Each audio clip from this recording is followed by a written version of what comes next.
कानून पहले से भी हमारे पास है। सबसे पहले मैं एक लीगल फ्रेमवर्क आपके सामने रख रहा हूं कि किस प्रकार से कितने प्रयास भारत में किए गए हैं इन तरह के कुरीतियों को रोकने के लिए।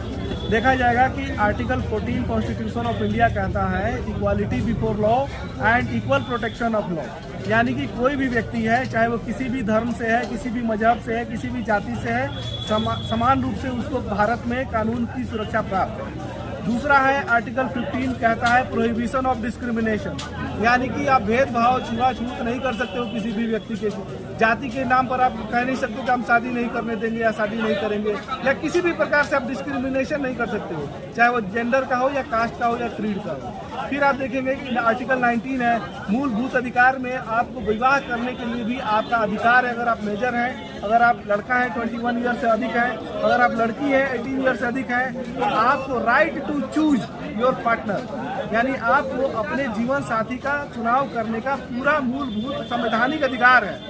ठीक है ना।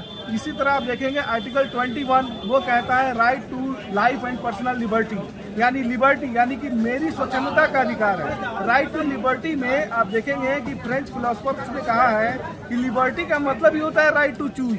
अगर हम कोई चूज कर सकते हैं, यही एबिलिटी हमें बताती है कि हम लिबर्टी में जी रहे हैं। इसके अलावा आप देखेंगे इतने सारे संवैधानिक अधिकारों के देने के बाद आर्टिकल 42 कॉन्स्टिट्यूशन ऑफ इंडिया में DPSP है, यानी directive principle of state policy है, जिसमें स्टेट को यह निर्देश दिया गया है कि ऐसे सामाजिक वातावरण का निर्माण करेंगे जिसमें लोग खुद को सुरक्षित महसूस करेंगे और कोई व्यक्ति XYZ व्यक्ति आकर अपनी क्राइम को यह कह के जस्टिफाई न कर सकेगा कि अरे हमने तो ये क्राइम अपनी प्रतिष्ठा के लिए किया है, हमने तो समाज में हमारी नाम मान और प्रतिष्ठा को बचाने के लिए किसी का गला रेत दिया है, किसी का हत्या कर दिया है। इसलिए ऐसे चीजों का पालन करने के लिए